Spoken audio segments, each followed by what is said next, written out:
शून्यातून कोट्याधीशचा प्रवास सुप्रसिद्ध वामन हरी पेठे. मित्रांनो, आपल्यातील अनेक जण स्वामी समर्थांचे सेवा अगदी मनापासून आणि मित्रांनो या सेवेचे फळ आपल्यातील बऱ्याच जणांना मिळत असतो. आणि मित्रांनो, आपण असे अनेक लोक आजपर्यंत पाहिले आहेत की जे स्वामी समर्थांचे सेवा खूप दिवसांपासून करतात आणि त्यांच्या स्वामी सेवेचे फळ हे त्यांना नक्कीच मिळते. कारण मित्रांनो, स्वामी समर्थांचे सेवा जो सेवेतील फक्त मनापासून करतो त्यांना स्वामी समर्थांचा आशीर्वाद नक्की प्राप्त होतो. आणि मित्रांनो, ज्यावेळी आपण स्वामी समर्थांची असे मनापासून सेवा पूजा नाम जप करतो तेव्हा कोणत्या ना कोणत्या तरी रूपामध्ये येऊन स्वामी आपल्यावर आलेल्या संकटातून आपल्याला नक्की बाहेर काढतातच. आणि त्याचबरोबर मित्रांनो, आपण अनेक वेळा अशी अनेक लोक किंवा स्वामी सेवेतील पाहत आलेलो आहोत की ज्यांना स्वामींनी वेगवेगळ्या पद्धतीने येऊन मदत केली आहे, त्यांच्यावर आलेल्या संकटातून त्यांना बाहेर काढले आहे. तर मित्रांनो, अशा पद्धतीने आज आपण एका मोठ्या उद्योगपतींना आलेला स्वामी अनुभव पाहणार आहोत. मित्रांनो, आपण वामन हरी पेठे ज्वेलर्स या दागिन्यांच्या दुकानाबद्दल नाव ऐकलेलेच असेल. मित्रांनो, महाराष्ट्रामध्ये खूपच प्रसिद्ध असे सोन्याचांदीचे यांचे व्यापार आणि उद्योग आहेत. आणि मित्रांनो, आजपर्यंत त्यांच्या 118 शाखा सुद्धा महाराष्ट्रामध्ये आहेत. आणि मित्रांनो, याचे जे होणार आहेत म्हणजेच आज व्यवसाय यांनी सुरू केला ते सुबोध पेठे यांच्या पत्नीने आजचा हा स्वामी अनुभव आपल्याला सांगितलेला आहे. तर मित्रांनो, त्यांच्या पत्नी सृष्टी पेठे यांनी हा स्वामींचा आलेला अनुभव आपल्याला सांगत असताना नेमकं काय सांगितले आहे याबद्दलची सविस्तरपणे माहिती आज आपण जाणून घेऊया. तर मित्रांनो, सृष्टी ताई यांना आलेला अनुभव सांगत असताना आपल्याला असे सांगतात की, नमस्कार श्री स्वामी समर्थ.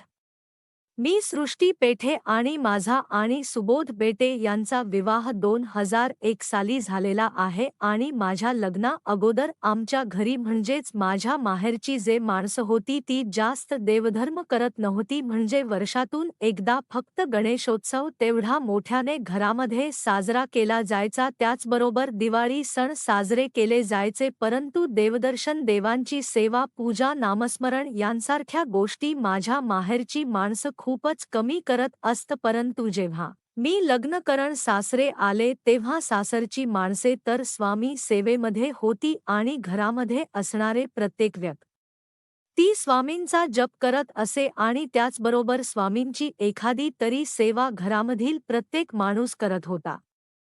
या सर्वांमध्ये सर्वात जास्त म्हणजे माझी सासू ही खूपच स्वामी समर्थांची सेवा करत असते. ते दररोज सारामृत मधील एखादा तरी अध्याय नक्की वाचत होत्या. त्याचबरोबर दररोज स्वामींना स्नान, अभिषेक, स्वामींचे विशेष सेवा, नाम जप या सर्व गोष्टी त्या दररोज करत होत्या. आणि एके दिवशी मी त्यांना विचारले की तुम्ही स्वामी सेवा कशी सुरुवात केली आणि त्याचबरोबर इतका विश्वास तुमचा स्वामींवर कसा काय आहे. त्यावर त्यावेळी सासूबाईंनी मला असं सांगितलं की खूप वर्षापूर्वी म्हणजे माझ्या सासूबाई आणि सास्यांचे लग्न झाले होते, त्यानंतर त्यांना 3 मुले झाली होती. तेव्हा माझ्या सासऱ्यांनी एक व्यवसाय सुरू केला, परंतु त्यामध्ये त्यांना वारंवार अपयशच येत होतं.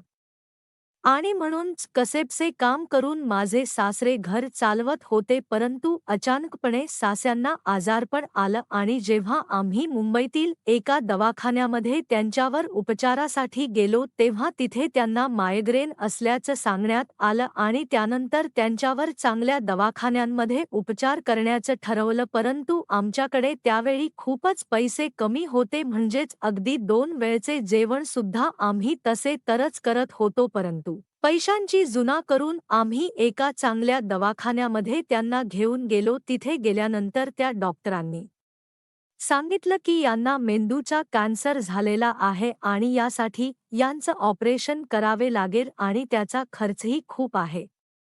हे ऐकल्यानंतर माझ्या सासूबाईंच्या पायाखालची जमीनच घसरली, कारण ते 2 वेळचे जेवण कसेतरी करत होत्या आणि त्याचबरोबर त्यांच्यातील मुलांचाही खर्च त्यांच्या डोळ्यासमोर होता. अशा पद्धतीने त्यांनी आधीच्या डॉक्टरांनी दिलेल्या औषधांवरच त्यांच्या पतीचा उपचार सुरू ठेवला आणि त्यांना घरी घेऊन आले. त्यानंतर सास्यांना खूपच त्रास होऊ लागला आणि अशावेळी एक स्वामी सेवेकरी माझ्या सासूंना भेटला आणि त्यांनी स्वामी बद्दल सर्व माहिती सांगितली आणि अक्कलकोटला जाऊन स्वामींना या सर्वाबद्दल सांगून त्यांच्याकडे प्रार्थना करण यासाठी सांगितले. यावर स्वामी नक्की मार्ग काढतील असेही त्या स्वामी सेवागिरीने माझ्या सासूबाईंना सांगितले. त्यानंतर सासूबाई देखील शेवटचा पर्याय म्हणून अक्कलकोटला गेल्या आणि तिथे गेल्यानंतर स्वामींच्या जवळ जाऊन त्यांना सगळं काही सांगितलं आणि त्यानंतर हे जे घरामध्ये आजार होणार आहे ते लवकरात लवकर होऊ दे यासाठी प्रार्थना केली आणि येताना स्वामींच्या समोर असणारी उदी घरी घेऊन आले आणि त्यानंतर दररोज ती उभी सासूबाई सास्यांना, मुलांना आणि स्वतःला लावून घेत असता आणि त्यानंतर काय स्वामींचा चमत्कार झाला. स्वामींनी त्यांचं ऐकलं आणि माझे सासरे यांचा ऑपरेशन यशस्वीपणे पार पडलं आणि त्यांची तब्येत आता सुधारायला सुरुवात झाली. अशा पद्धतीने सासरे थोड्याच दिवसांमध्ये अगदी बरे झाले. परंतु त्यानंतर पुन्हा व्यवसायाचा प्रश्न समोर होताच त्यानंतर सासूबाईंनी पुन्हा अक्कलकोटला जाण्याचे ठरवले आणि त्यांनी अक्कलकोटला पुन्हा जाऊन स्वामींसमोर व्यवसाय संदर्भात जी काही अडचण आहे ती सांगितली आणि आम्हाला व्यवसायामध्ये यश येऊ दे, व्यवसायामध्ये ज्या काही अडचणी येत आहेत त्या सर्व दूर होऊ द्या असे स्वामींना प्रार्थना केले आणि जर व्यवसाय सुरळीतपणे सुरू झाला तर तुमचे 7 वेळा पारायण करेल असेही सासूबाईंनी स्वामी समर्थ वचन घेतले. त्यानंतर स्वामींच्या आशीर्वादाने व्यवसाय हळूहळू खूप वाढू लागला आणि स्वामींच्या कृपेमुळे व्यवसायामध्येही खूप यश मिळायला सुरुवात झाली आणि त्यानंतर सासूबाईंनी पारायण सुद्धा पूर्ण केले आणि अशा पद्धतीने या मोठ्या 2 अडचणीतून स्वामींनी बाहेर काढल्यामुळे सासूबाई या स्वामी सेवेमध्ये आल्या होत्या. अशा पद्धतीने सासूबाईंनी सांगितलेला हा अनुभव पाहिल्यानंतर आजही माझ्या डोळ्यांमधून पाणी येतं आणि तिथून पुढे आम्ही जितक्या आमच्या शाखा उघडल्या त्या सर्व शाखांचे उद्घाटन आणि गुरुवारच्या दिवशीच केले आणि स्वामींच्या कृपेमुळे आमचे व्यवसाय खूपच चांगल्या पद्धतीने सुरू आहे.